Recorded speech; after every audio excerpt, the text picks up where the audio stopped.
Hello there, welcome back to the channel. Have you ever wondered how a content creator can create a sequence just like this? Well, in this tutorial, we're going to explore how I did this, and I'm going to give you a whole bunch of handy tips and tricks along the way.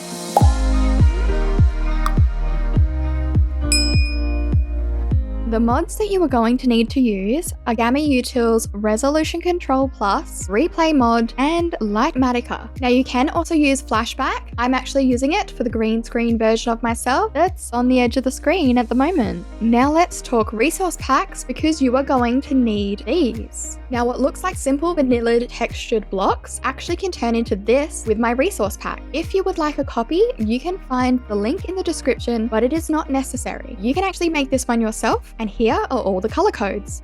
When it comes to the water and the glass, all you've got to do is actually remove the texture, creating a transparent PNG. This will make it invisible, but just keep in mind the water fog in first person still remains. Now you might be super eager to get building and recording now that you have the resource packs, but hold up, there are a few things that we need to cover and a few technical aspects to get out of the way. Now, I don't just want to show you what I did. I want you to be able to take this information and apply it to your own scenario with very few hiccups. So let's talk about why there are 6 block variations for a simple green screen tutorial, as well as invisible water and glass. While the first and the easiest option is going to be the Froglight green screen, this might not work for your build palette or your skin. If I'm building something with green blocks like moss, mossy cobble, I'm going to want to stay away from the green screen just to make my life easier. So I'm more inclined then to use the blue screen. And if I'm using blue in my block palette, it's better to use the green screen. But what's with the purple? Well, in some situations, you are going to need to change the screen color. And if you are, well, Davis, you can't just use the blue or the green. Yeah, he basically made his skin the exact same colors. It was purposefully done, but this is how you can get around it. I've used purple, but you could use any other bright, vibrant color. Also, stay away from white, black, and any gray. Another color to stay away from in Minecraft is red, because obviously when you take damage, your skin takes on a red hue. But this still doesn't explain why I have 2 variations of each, Froglights and concrete. It's so you can have more control over your situation and your scenario. But if, like me, you want to do this in survival, you also have the option of doing green screen before you build something like a Froglight farm. It's all about having options and being able to customize the pack to your needs. And it's why you'll find that with my pack, it is all individual installations. Now with the clear water, how I use that is to do something like this, which cannot be achieved with Minecraft's vanilla water texture. You see, it is a semi-transparent block, which makes it impossible to green screen cleanly, which means any semi-transparent block needs to be removed from your sequence. This includes name tags or anything transparent on your skin. You can also customize the particles either through vanilla Minecraft, or you could do what I do, which is use Sodium Extra and Reese's Sodium options to have more control.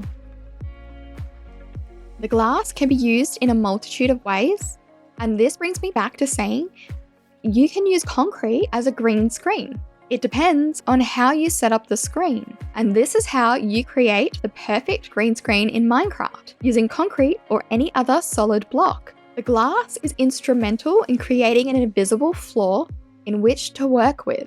You can place blocks and walk on it, you will not cast a shadow. Each one of the sides, as well as the floor, are 1 block away from each other to eliminate that shadow. And I have put lighting in the bottom, and you might be wondering, well, it's pretty dark in here. This is where having GammaUtils is essential.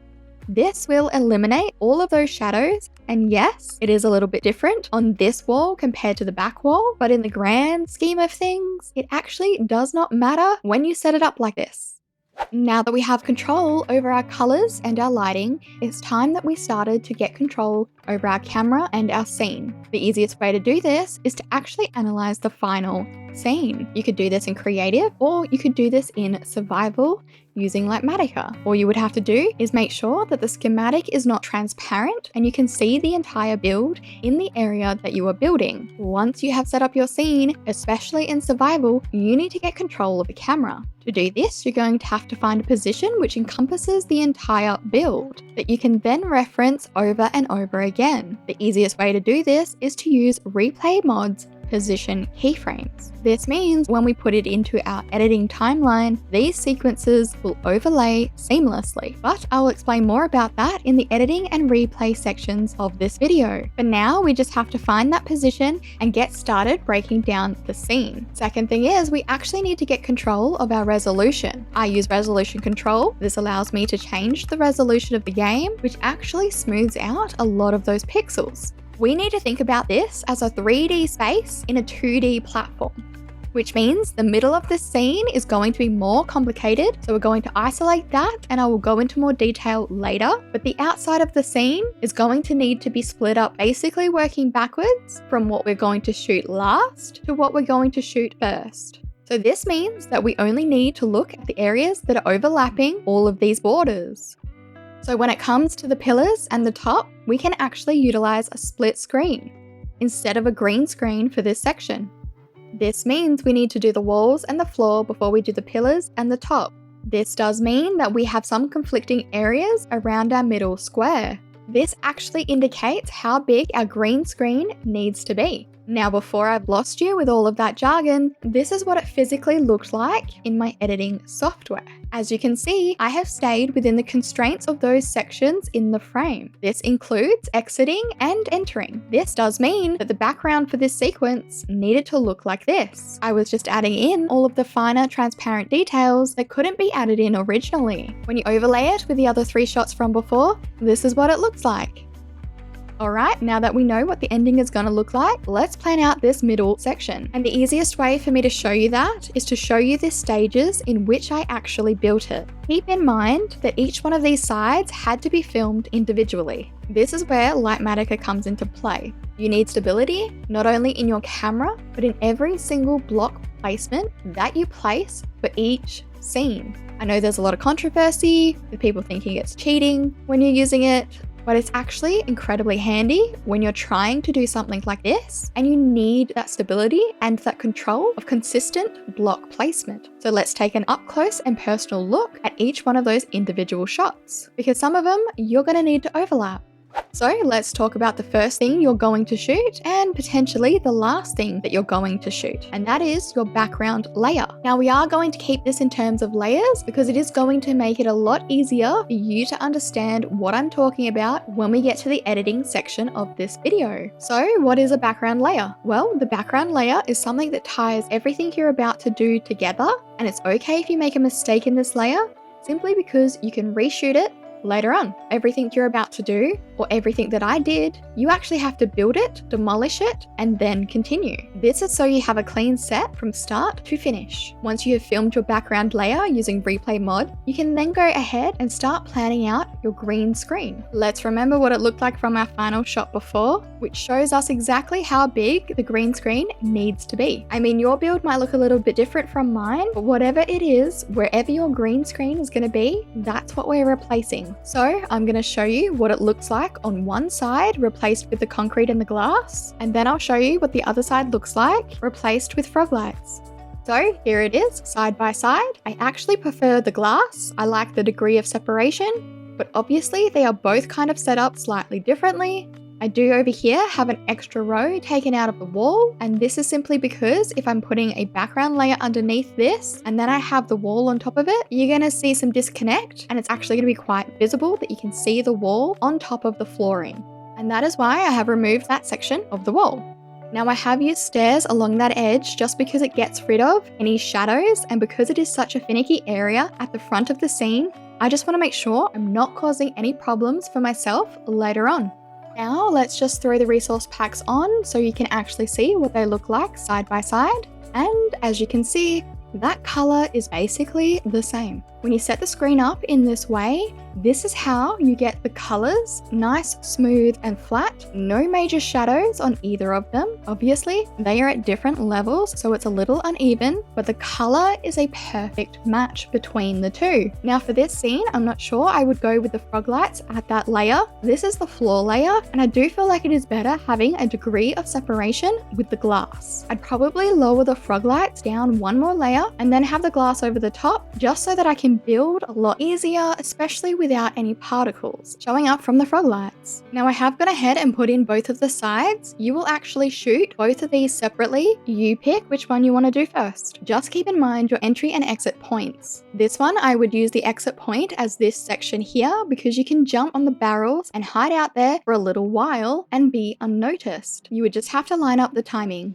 Now when you do build these two sides, you do need to make sure that you film them separately, but also take into consideration this back wall. So this little bit out here, that's protruding. This is part of the back wall. And this pillar here that goes all the way up on both sides, you need to actually be building that at the same time that you build this section along here, which is considered the back wall. It's an overlap wall, and it's going to be a lot easier for yourself if you build the corners as overlaps. Even if it's all the way up, just overlap that corner. I'll show you in an example of how I actually built the back wall and the sides.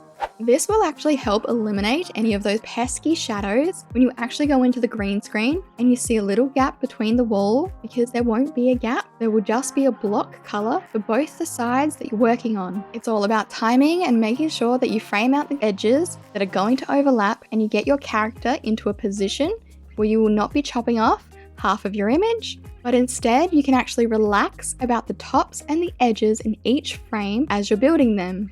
When it comes to the inside of the archway, I make sure that I actually got to the walls first, because they don't cast a shadow, which is going to help me transition into a more seamless final product. And then I went straight to the back and built up that wall. Now, in order to make this scene as smooth as possible with the outside walls, I need to maintain my position as close to the center of the frame as possible, and then get that front wall built in very quickly. You'll also notice that I have actually not bothered to go higher than that last stair. This is so I can split screen later when I'm putting in that top section and I have to go back and do those finer details in another shot. Just to recap, we've actually figured out these sequences and how we're going to shoot them. We've broken them down into what we're going to shoot with green screen and what we can get away with using split screen. So everything in these sequences, we've already figured it out and it's accounted for. Next up, we actually want to figure out how to get a little bit of movement and variety broken up into our sequence while still maintaining that continuity, as well as show a little bit more detail of the build. So let's break down this sequence right here. And I think I'm going to have to jump into replay mod to show you how this one is done. Right, here we are in replay mod. Now, before you get started, there are a few things that you are going to need to set up to make sure this runs smoothly. The first one is you're going to come down to the bottom here and you're going to click on that little button and you go to your replay mod settings. You want to make sure this one right here is set to linear. Now, most content creators or most people using replay mod want that smooth, beautiful curve in their camera movement. And that's great, but when you're doing anything with green screen, you actually need it to be set to linear because you need that consistency in your camera keyframes from one keyframe to the next. That means that this keyframe here is the same as this keyframe here. You see, I am right clicking on this one and it is not changing. If I double click, you'll see that the edit position keyframe comes up and these here are all the same. Make sure you do scroll all the way to the side because you want to make sure that you're getting every single number in that sequence instead of just the first three. If I then come up to this one up here and I do the same again, these are all the same. This means that the first two keyframes will always be the same. And being in linear, if I press play here, I'll show you what that does.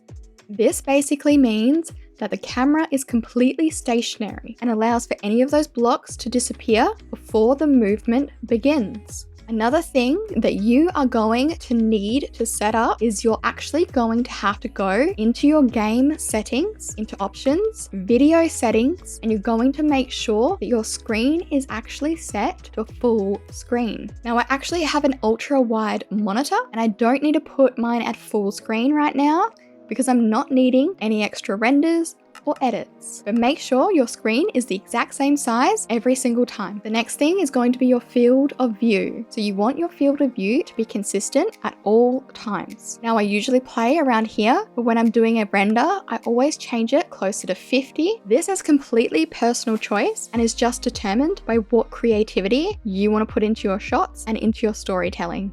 Now that you've got full screen, you've got your field of view consistent, and you have also gone in and made sure that your replay mod settings are set to linear, you can actually get started in making each one of these line up perfectly. So let's watch this from the start.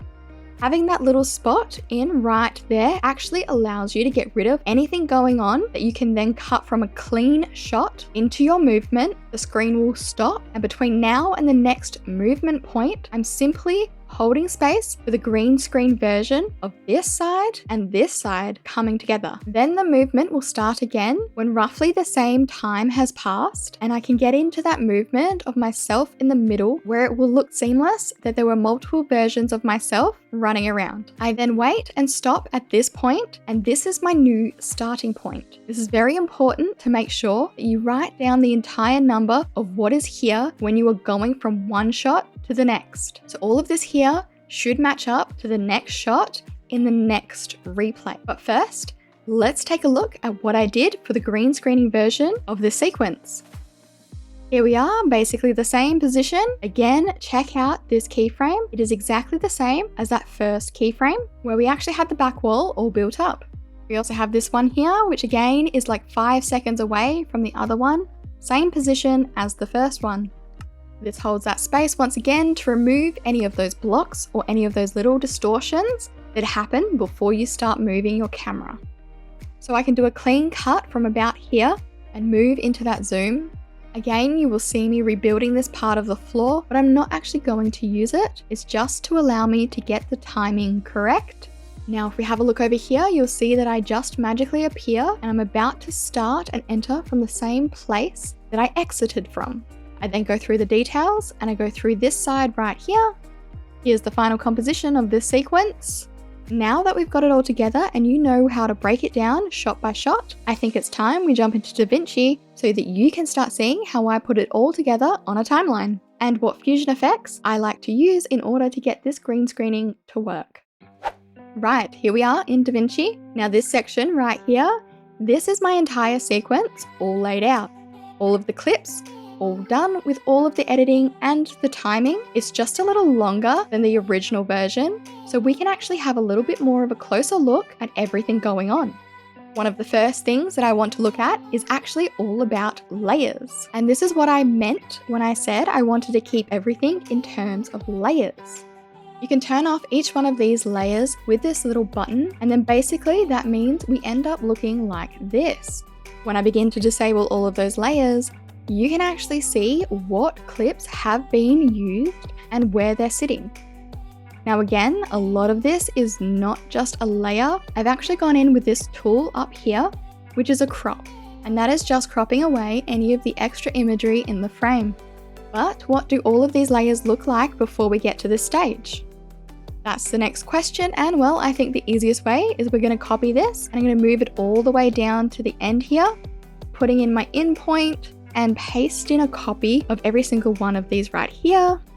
I'm then going to go ahead and just spread these out so we have at least one like this. What we then need to do is we actually need to come all the way down to this area of the timeline. So we have our edit, and then this one here is called Fusion. Clicking on Fusion actually changes to a new layout. And this here is where we have our video node and our output node. If I was to disconnect that, you wouldn't see anything. And if I was just to connect the media to the output without this one here, we're going to see all of the green. What we want to know is what green screening options do we have? And this one down here, this is my final result. But how did I get here? Well, the first thing you're going to want to do is you're actually going to want to come to the top of your screen and you're going to want to click up here and make sure you have your effects tab open as well as your search bar, and you're going to type in key. It's going to bring up a whole variety of tools that all do basically the same thing. So let's grab a couple of these. We'll do 3D Keyer. We've already got Chroma Keyer and we'll do Delta Keyer. They've all just been added down here, but we want to just unhook them from all of those. This one here, which is the 3D Keyer, we're going to add that in to our output. And then we're going to come over here where we should have our inspector. And we're going to go into the settings, click this little button, and we're going to just scroll in and just start left clicking all the way along. We want to get really close to the edges as much as we can because this is where it's going to be all green. Now we're just going to let go of left click. That's not too bad. That is a really good clean amount of green that we have actually captured in our first go. And then if we zoom straight in, we're going to come over here to the side, and this time instead of selecting this one, we're going to select the plus button. And then we're going to come over here and I'm just going to go in again and just add in any of those little lines right there between the windows, making sure that this is still selected. We're going to press left click again and just go straight to the edges as much as possible. This is a pretty clean first go using the 3D Keyer. This is almost a perfect edge that we can go with. There is a little bit of Dspill just on the tops here. I see that little bit of green.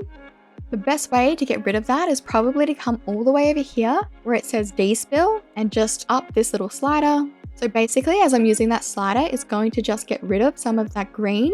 But if you notice, it actually started to get rid of that green hue that's on the sandstone. Now this has nothing to do with the fact that my build had a green area around it, and everything to do with the fact that the color codes for Minecraft sandstone isn't quite yellow, it's actually very green. It has like this very light green hue to the natural color of sandstone, and this really highlights how much that color is standing out. Now this really isn't my favorite option simply because of this Dspill, and it can really mess with the colors way too much in the rest of the image.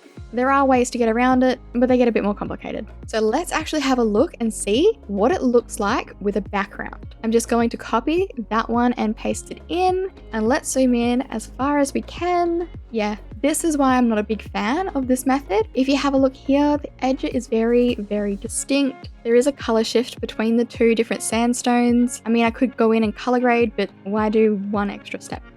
So let's keep that flooring because we are going to need it for the next one, and just jump back into Fusion. So we're going into the Fusion page and we're going to come down to the bottom again. This time we're going to deselect 3D Keyer. We're going to add in the Chroma Keyer. This is the one that I used for the final video. So we're going to select that, and then basically we're going to come up here, go to the settings and have a look at these. I do have lock color picking on, as well as the soft ranges are about 0.06. This will vary on whatever situations or colors you have going on in your sequence. So just make sure that you have a little bit of a play around. It just softens the edges, and that's why we want to make sure that we are always overlapping our edges and our corners, because if it gets a soft edge, at least then it will blend perfectly and seamlessly into the image behind it. Another thing is when you come into the color range, this is the green screen setting that I have it on. And this seems to be around about the correct sort of frequency that picks up that green on the concrete pretty perfectly. So that will just eliminate all of those greens. We can then come up here into image. We've got this set to green and this is set to rare. I don't think I've changed any of the other settings in any of the other ones, so that should be fine. But basically that's the only thing I've had to do to get this image from this into that. So we're just going to jump back into the editing page and we're actually going to go and compare this one to the 3D Keyer. So if I zoom in there, we can actually get nice and close and see the edges of the one that I've ended up using as the final product. As you can see, it does blend quite smoothly with the background layer, especially the bottom. And then we'll just compare it to the 3D Keyer. It does make a huge difference. When you're using the two, you could probably fiddle with the 3D Keyer, but honestly, this was just a much easier solution for my problem. Now, another one is going to actually be Delta Keyer, and I actually use that for this sequence right here. So if we go back to Fusion on this one, you will see that we have Delta Keyer attached to this clip. What that means is we can actually come over here and pick our background color and our spill reference. color as well. Now when you do click on this one, you end up getting a pop-up with a histogram where you can actually go in and click on the exact color code 255 green and 0 red, 0 blue. This is basically just fine-tuning everything that you did in Chroma Keyer, but just a few more extra steps and processes. So it's definitely one that I would check out and have a little bit of a play with, but each situation is going to be different. And well, I had the turtles. They were a little bit difficult to chroma key because if we turn this off, this is what it was looking like. Got a little green boy there, and then this really is how you get the cleanest lines possible. This one is a bit more complicated, but it's also still pretty easy to use. And I recommend just giving each one a little bit of a try because you never know what's going to work for you and what's not going to work. There you go, guys. This is how I achieved the green screen magic in my last video. Hopefully you found this helpful in some way, but remember, technology and technique are always changing. So keep that in mind when you're watching this years from now, but do feel free to leave any positive, helpful tips or updates in the comments. Just remember, everybody is at a different level with skill and knowledge, so keep it positive and encouraging. If you would like to join the Discord, feel free. I will leave a link in the description, but also I'll create another section where you can actually post your own Minecraft green screen projects. I will also try and answer any questions that I can around this topic. If I know the answer, I will try my best to pass that information on, but the best way to learn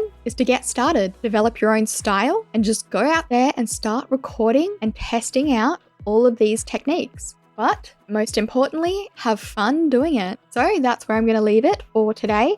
Hopefully you've enjoyed, and I will see you on the next one. Bye for now.